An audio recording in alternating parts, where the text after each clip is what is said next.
সুপ্ৰভাত বন্ধু বান্ধৱীসকল, কি খবৰ? সকলো নিশ্চয় খুব বেছি ভালে আছে। বৰ্তমান ময়ো ভালে আছোঁ বাৰু। আজি ৰাতিপুৱা এই ফুলনিখনৰ পৰা মই ভিডিঅ'টো আৰম্ভ কৰিছোঁ, কাৰণ ফুলনিখনত ফুলবোৰ ইমান ধুনীয়াকৈ ফুলি আছে। মই নেদেখুৱাই নোৱাৰিলোঁ। সঁচাকৈ দেই, ইমান মৰম লগাকৈ ফুলিছে এই গোলাপজোপা, আৰু গোটেই ফুলখিনিয়ে বৰ ধুনীয়াকৈ ফুলি আছে। ভাবিলোঁ মোৰ ফুলনিতনো কি ফুল ফুলি আছে আপোনালোককো অকণমান দেখুৱাওঁ বুলি ভাবিয়ে মই ভিডিঅ'টোত দেখুৱাবলৈ চেষ্টা কৰিছোঁ। ভাল লাগিলে এটা লাইক কৰি দিব দেই, আৰু ফুলবোৰ কেনেকুৱা লাগিছে কমেণ্ট কৰি জনাবচোন। এয়া ডালিয়া ঘৰতে বনাইছিলোঁ, অলপ সৰু সৰু হৈছে বাৰু। ইফালে মই ভাবিলোঁ আজি দুপৰীয়া ভাত সাজৰ লগত ভেদাইলতা অকণমান জোল বনাই খাওঁ, তাকো আপোনালোকৰ মাজত শ্বেয়াৰ কৰিবলৈ লৈছোঁ। এয়া প্ৰথমতে মই বস্তুখিনি যোগাৰ কৰি লৈছোঁ, আৰু মিক্সি জাৰটোত মই গোটেই ভেদাইলতা পাতকেইটা পিচি লৈছোঁ, লগতে অকণমান মানিমুনিও দি দিছোঁ। মাছকণ অকণমান ফ্ৰাই কৰি লৈছোঁ আগে। তাৰপৰা একেখিনি তেলতে মই নহৰু অকণমান দি ভেদাইলতাৰ জোলখিনি তাতে দি দিছোঁ, আৰু সোৱাদ অনুযায়ী নিমখ হালধি দি দিলোঁ। সেইটো সকলোৱে জানে, তথাপিতো বনোৱা পদ্ধতিবোৰ সকলোৱে বেলেগ বেলেগ ধৰণৰ হয়। মই এনেদৰে বনালোঁ, তাকে আপোনালোকৰ মাজত বনাই দেখুৱাইছোঁ, বেয়া নাপাব আকৌ দেই। ইফালে ভাবিলোঁ আবেলি চাহৰ লগত খাবলৈ আলু চপ কেইটামান বনাওঁ, সেয়েহে আলু কেইটামান সিজাই ল'লোঁ। ইফালে পিঁয়াজ পাত অলপমান ল'লোঁ, পিঁয়াজ অলপমান কাটি ল'লোঁ, আৰু আদা অলপমান কাটি লৈছোঁ। চব গুটি থাকিলে চব গুটিও আপোনালোকে দিব পাৰে। সোৱাদ অনুযায়ী নিমখ হালধি দি ভালকৈ গোটেই বস্তুখিনি মই সানি ল'ম, আৰু এই আলুখিনি সিজাই পেলাই বাকলিখিনি গুচাই ল'লোঁ। সেইটো আপোনালোকক দেখুৱাবলৈ নহ'ল বাৰু। এয়া আপোনালোকে যিমান বনাম বুলি ভাবে কমকৈ বনালে কমকৈ সিজাই ল'ব, আৰু সৰহকৈ বনাম বুলি ভাবিলে আলু সৰহকৈ সিজাই ল'ব। কেইটামান বেছিকৈ বনাইছোঁ বাৰু, কাৰণ আমাৰ মানুহ বেছি যে। এতিয়া এয়া মানুহজনে বিহ জলকীয়া কেইটা হেতা এখনে সৰু সৰুকৈ টুকুৰা বনাই আছে, কাৰণ বিহ জলকীয়াটো বৰ জ্বলা যে, সেইটো কাৰণে হাতে চোৱা নাই। আৰু হেতা এখনে গোটেই পাচলিখিনি ভালকৈ সানি পেলাইছে।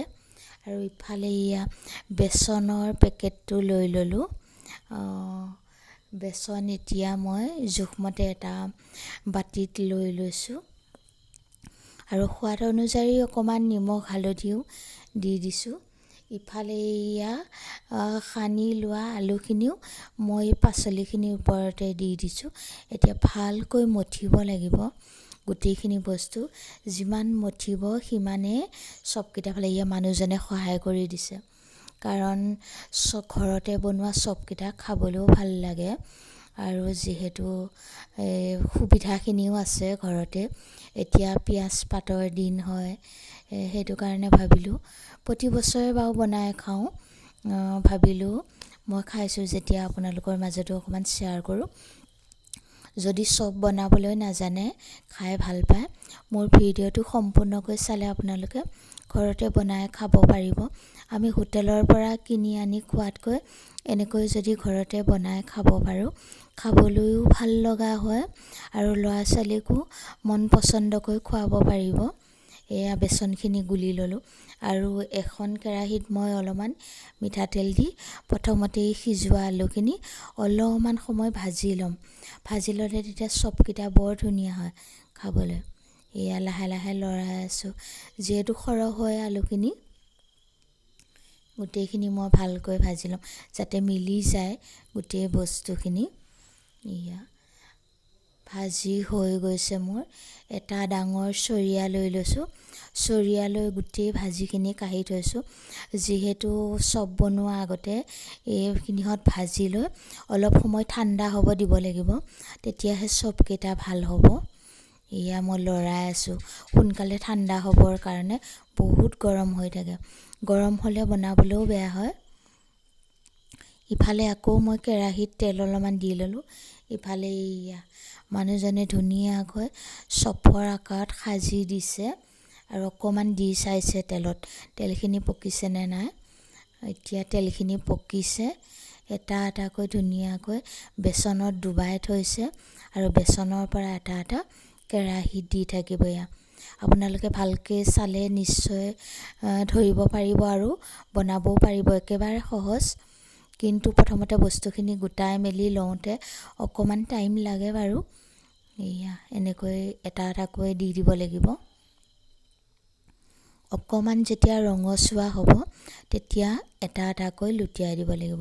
মই এতিয়া চবকেইটা তলৰ ফালে সিজি গৈছে, আনটো ফাল সিজিবৰ কাৰণে এনেকৈ হেতাখনেদি লুটিয়াই দিছোঁ।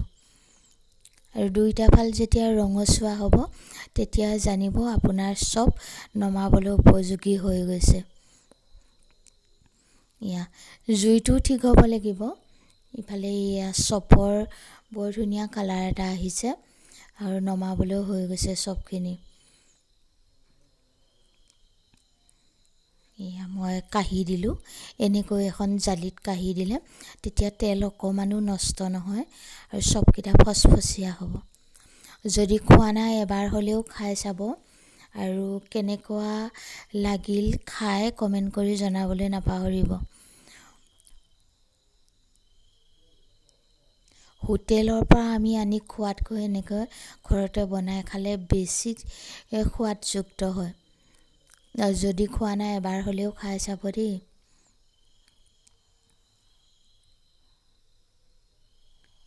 এইকেইটাও মই লুটিয়াই দিলোঁ, এইকেইটাও হৈ গৈছে।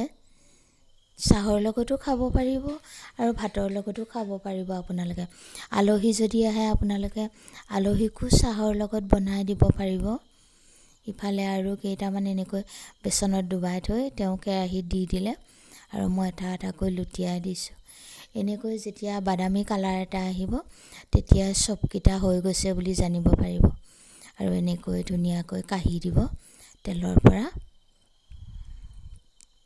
এইকেইটাও মোৰ হৈ গৈছে। ভিডিঅ'টো চাই ভাল লাগিলে বন্ধু বান্ধৱীৰ মাজত শ্বেয়াৰ কৰিব আৰু যিসকলে মোৰ চেনেলটো ছাবস্ক্ৰাইব কৰা নাই প্লিজ ছাবস্ক্ৰাইব কৰি ল'ব। আন এটি ভিডিঅ'লৈ আপোনালোকৰ মাজলৈ অতি সোনকালে আহি আছোঁ। আজিলৈ আহোঁ, বাই।